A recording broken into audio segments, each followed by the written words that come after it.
Selamat malam bersama saya Friska Clarissa. Ketua Umum Pengurus Besar Nahdlatul Ulama Yahya Khalil Stakuf menyebut Presiden Prabowo Subianto dan sejumlah tokoh ormas Islam yang diundang ke istana membahas soal keberadaan Indonesia di Board of Peace yang diinisiasi Amerika Serikat. Usai pertemuan ulama dan tokoh ormas Islam di istana, Ketua Umum PBNU Yahya Khalil Stakuf menyebut Presiden Prabowo menjelaskan soal alasan keberadaan Indonesia di Dewan Perdamaian Gaza atau Board of Peace yang diinisiasi Amerika Serikat.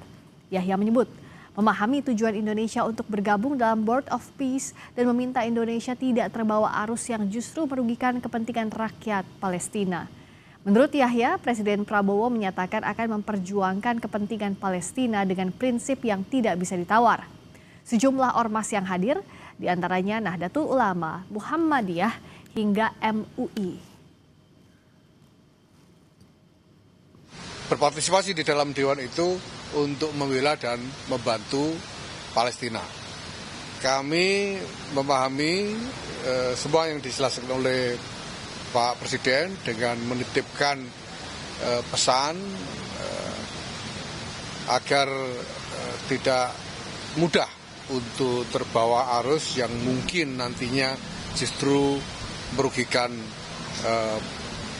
Palestina, merugikan rakyat Palestina, dan Presiden mengatakan bahwa semua akan dilakukan dengan kewaspadaan, dengan prinsip yang sama sekali tidak bisa ditawar untuk menjaga, membela dan membantu rakyat Palestina khususnya di Gaza, tapi juga nanti akan dikembangkan dalam ikhtiar-ikhtiar yang lebih luas sampai kepada rakyat Palestina yang ada di tepi Berat.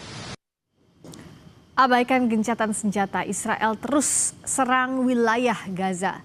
Sedikitnya ada 2 warga Palestina tewas dalam serangan drone di kamp pengungsi Nuseirat kemarin. Serangan drone militer Israel juga melukai banyak warga, termasuk anak-anak. Korban serangan Israel ini dibawa ke Rumah Sakit Martir Al-Aqsa di Deir al-Balah. Hingga kini lebih dari 71.000 warga Palestina meninggal akibat serangan Israel. Israel telah berkali-kali melanggar perjanjian gencatan senjata. Padahal pada Januari lalu, Amerika Serikat telah mengumumkan dimulainya fase kedua gencatan senjata. Fase kedua ini mensyaratkan penarikan tambahan pasukan Israel dari Gaza dan peluncuran program rekonstruksi Gaza.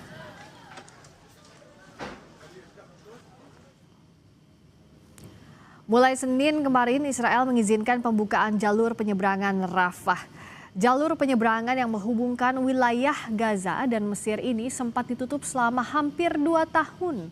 Namun demikian, Israel menerapkan pembatasan ketat pada orang yang melintasi jalur ini.